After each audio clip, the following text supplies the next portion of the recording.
Le postmodernisme est une façon de penser qui remet en question les idées traditionnelles. Il soutient qu'il n'existe pas une seule vérité ou façon de comprendre le monde. Il suggère que les gens voient les choses différemment selon leurs propres expériences et que tous les points de vue sont valables. Le postmodernisme conteste l'idée qu'une façon de penser est la meilleure ou qu'il existe des réponses simples et claires aux questions complexes. Le postmodernisme a commencé au milieu du XXe siècle comme réaction au modernisme, qui mettait l'accent sur le progrès, la raison et la science comme les meilleures façons de comprendre le monde. Le modernisme croyait à la recherche d'une seule vraie réponse ou solution par la logique et la raison, et affirmait que la société peut s'améliorer grâce à la connaissance et à la technologie. Le postmodernisme, en revanche, croit qu'il peut y avoir plusieurs réponses différentes et que toutes méritent d'être considérées. Il souligne que la culture, la langue et les expériences personnelles façonnent la vision du monde, donc personne n'est complètement objectif. Un philosophe postmoderne influent était Michel Foucault, qui a exploré la relation entre le pouvoir et la connaissance.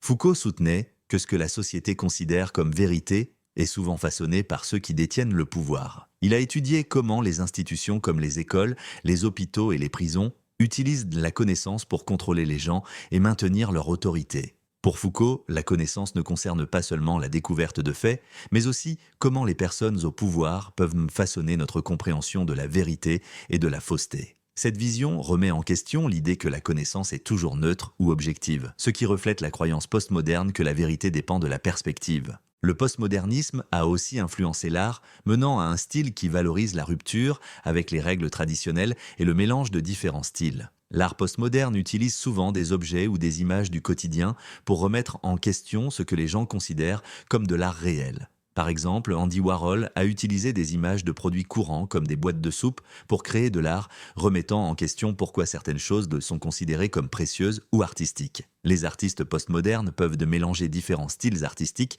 utiliser l'humour ou emprunter à la culture populaire, montrant que tout peut être vu comme de l'art selon la façon dont on le regarde.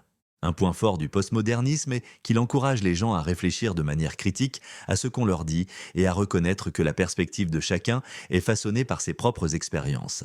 Il valorise la créativité, la diversité et la rupture avec les façons traditionnelles de penser. Le postmodernisme peut être particulièrement utile pour comprendre comment différentes cultures et communautés voient le monde et pourquoi les gens peuvent avoir des opinions différentes sur le même sujet. Cependant, le postmodernisme présente aussi des faiblesses. Une critique est qu'il peut rendre difficile l'accord sur des faits de base ou des vérités partagées, car il suggère que tout n'est qu'une question de perspective. Cela peut conduire à la confusion sur ce qui est réel ou important, rendant plus difficile la résolution de problèmes qui nécessitent une compréhension commune. Certains soutiennent que le postmodernisme peut être trop sceptique, remettant en question même des choses qui semblent évidemment vraies et qu'il ne fournit pas de réponses claires quand elles sont nécessaires.